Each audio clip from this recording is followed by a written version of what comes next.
ನಮಸ್ಕಾರ ವೀಕ್ಷಕರೇ, ಈ ವಿಡಿಯೋದಲ್ಲಿ ನಿಮಗೆ ಸ್ವಾಗತ. ನಾನು ಅವಿನಾಶ್. ತುಂಬ ಇಂಟ್ರೆಸ್ಟಿಂಗ್ ಅಂತ ಅನಿಸುವ ಒಬ್ಬ ವ್ಯಕ್ತಿಯ ಬಗ್ಗೆ ನಾನು ಈ ವಿಡಿಯೋದಲ್ಲಿ ಹೇಳೋದಕ್ಕೆ ಹೊರಟಿದ್ದೇನೆ. ನಾನೊಂದು 1.5 ವರ್ಷಗಳ ಹಿಂದೆ ಇವರನ್ನ ಭೇಟಿಯಾಗಿದ್ದೆ. ಇವರು ವೃತ್ತಿಯಲ್ಲಿ ಕ್ಷೌರಿಕರು, ಬಾರ್ಬರ್, ಹೇರ್ ಕಟ್, ಶೇವಿಂಗ್ ಎಲ್ಲ ಮಾಡ್ತಾರೆ. ಅಲ್ಲಿ ಉಡುಪಿಯಿಂದ ಮಲ್ಪೆಗೆ ಹೋಗುವ ರೂಟ್ನಲ್ಲಿ ಆದಿ ಉಡುಪಿಯ ಹೆಲಿಪ್ಯಾಡ್ನ ಪಕ್ಕದಲ್ಲಿ ಗೌರವ್ ಹೇರ್ ಡ್ರೆಸ್ಸಸ್ ಅಂತ ಇವ್ರದ್ದೊಂದು ಶಾಪ್ ಇದೆ.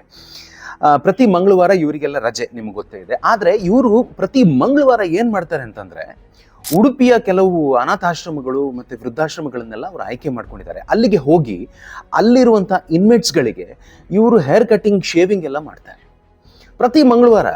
ಇವ್ರು ಆ್ಯಕ್ಚುಲಿ ಆ ದಿನ ಆರಾಮಾಗಿ ಮನೇಲಿ ಇದ್ಕೊಂಡು ಕೋಳಿ ಪದಾರ್ಥ ತಿಂದು ತುಂಬ ಚೆನ್ನಾಗಿ ರೆಸ್ಟ್ ಎಲ್ಲ ಮಾಡ್ಬೋದಾಗಿತ್ತು. ಆದರೆ ಈ ಕೆಲಸವನ್ನು ಅವ್ರು ಕಳೆದ 6 ವರ್ಷಗಳಿಂದ ಮಾಡ್ತಾ ಬಂದಿದ್ದಾರೆ. ನಾನು ಸಿಂಪಲ್ ಆಗಿ ನಾನು ಲೆಕ್ಕ ಹಾಕ್ತೀನಿ, ಎಷ್ಟು ಜನರಿಗೆ ನೀವು ಕಟಿಂಗ್ ಶೇವಿಂಗ್ ಮಾಡ್ತೀರಾ ಅಂತ ಕೇಳಿದ್ದಕ್ಕೆ ಅವರು ಮಿನಿಮಮ್ 30ರಿಂದ 40 ಅಂತ ಹೇಳ್ತಾರೆ. ಸೊ 30 ಅಂತಲೇ ಇಟ್ಕೊಳ್ಳಿ. ಸೊ ಅವರು 30 ಜನರಿಗೆ ಪ್ರತಿ ಮಂಗಳವಾರ ಹೇರ್ ಕಟ್ ಮಾಡೋದು ಅಂತಂದರೆ, ಒಂದು ಹೇರ್ ಕಟ್ಟಿಗೆ 100 ರೂಪೀಸ್ ನಿಮಗೆ ಗೊತ್ತಿದೆ. ಇಂಟು 30 ಮಾಡಿದರೆ 3,000 ರೂಪಾಯಿ ಅವರ ದುಡಿಮೆ.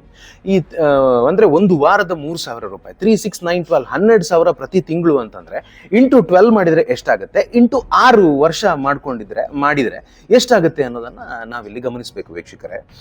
ನೋಡಿ, ಅವ್ರು ಹೇಳ್ತಾರೆ, ನನಗೆ ತುಂಬ ತುಂಬ ಖುಷಿ ಕೊಡುತ್ತೆ.